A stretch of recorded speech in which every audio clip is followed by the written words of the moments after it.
আমার এখন মনে হইতেছে সত্য কথাটা আমার না জানাই ভালো ছিল।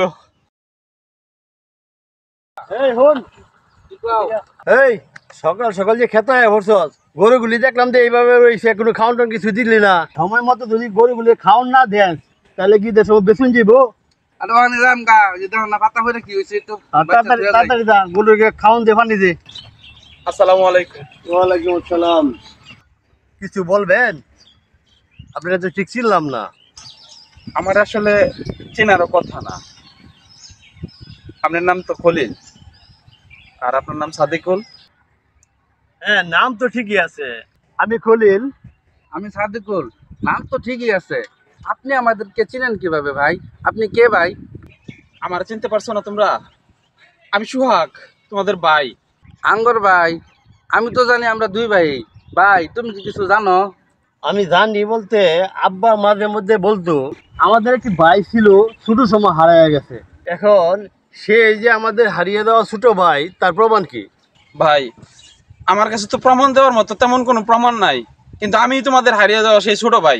তুমি বললা, আর আমাদের এটাই বিশ্বাস করতে হইব যে তুমি আমার ছোট ভাই। কি বলো ভাই, তোমরা বিশ্বাস করতেছো না আমি যে তোমাদের ছোট ভাই? বিশ্বাস করো ভাই, আমি তোমাদের ছোট ভাই। ধরে নিলাম তুমি আমার ভাই, কিন্তু তুমি তো ছোটবেলায় হারিয়ে গেছো। তুমি কিভাবে জানলা যে আমরা তোমার ভাই? হ্যাঁ, তুই তো ঠিকই কইছস। তুমি কেমনে জানলা? ভাই, এতদিন পর্যন্ত আমি যারে বাবা জানতাম, যে আমার লালন পালন করছে, আমি জানতাম সে আমার লঞ্চ থেকে পায়ে নিছে, কিন্তু আসলে সে আমার পায়ে নেয় নাই লঞ্চ থেকে। সে আমার লঞ্চ থেকে চুরি করে নিছিল।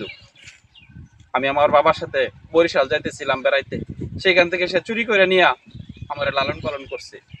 তার একটাই কারণ ছিল, তার কোনো সন্তান ছিল না। তুমি তো খুব ভালো গল্প বলতে পারো। অবশ্য এই ধরনের গল্প এর আগে আরো অনেক শুনছি, নাটক সিনেমায় দেখছি। তুমি ঠিকই বলছো ভাই, এই ধরনের গল্প আমিও শুনছি। ধরে নিলাম তুমি আমার ভাই, তাহলে তুমি এতদিন পরে কে লেগে আইছো কৌসা? কে লেগে আবার বুঝস না? বাবার সম্পত্তি লেগে আইছে। ঠিকই কইছো ভাই, লোভ জিনিসটা সবারই আছে। তোমরা কি বলো ভাই? আমি সম্পদের লোভে তোমাদের কাছে আইছি?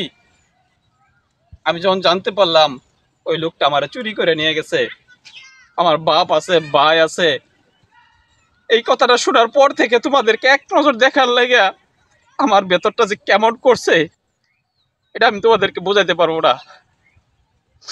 আর আজকে তোমরা বলতেছো আমি সম্পদের লোভে তোমাদের কাছে আইছি।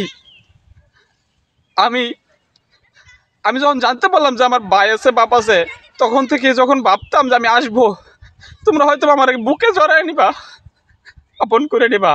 আমার ভেতরটা যেমন জ্বলে পড়ে সারকার হয়ে গেছে আমার আপন জনের জন্য। আমি ভাবতাম তোমরাও হয়তো আমার জন্য এমন কষ্ট পাইছো, আমার বুকে জড়ায় নিয়ে সেই কষ্টটা লাঘব করবা, কিন্তু এসে আমি ভুল ভুল প্রমাণিত হইলাম। আর তোমরা বলতেছো না সম্পদের জন্য আসছি। যে লোক আমার চুরি করে নিয়ে গেছিল, তার কোটি কোটি টাকা সম্পদ, তার একটা সন্তান ছিল না বলে আমার চুরি করে নিয়ে গেছিল, কিন্তু তার সম্পদের অভাব ছিল না। আমি অনেক প্রাচুর্যের মধ্যে বড় হয়েছি। তোমরা এই কথাটা আবার বলতে পারলা ভাই? আমার এখন মনে হইতেছে সত্য কথাটা আমার না জানাই ভালো ছিল। আমি জানতাম আমি একা, আমার কেউ নাই, ওইটাই ভালো ছিল।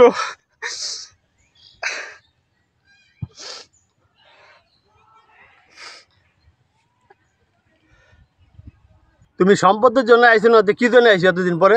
আরে ভাই বুঝতেছো না, এগুলো সবই অভিনয়। কয়দিন পরে দেখবা সব সম্পত্তির সমান ভাগে চাইতেছে আঙ্গুর কাছে।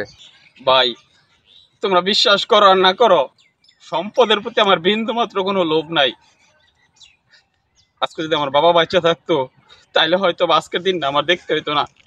বাবা হয়তো বা সম্পদের কথা কই আবার তোরা সরাই দিত না। যে কাজটা তোমরা করতেছো, তোমরা খালি আমার ভাইয়ের স্বীকৃতি দাও। আমি তোমাদের কাছে এক রত্তি সম্পদ দাবি করতাম না কোনোদিন। আমার ওইখানে অনেক সম্পদ আছে ভাই। আমার খালি তোমরা তোমার ভাই বললাম মেনে নেও, আমার আর কিছু চাওয়া নাই।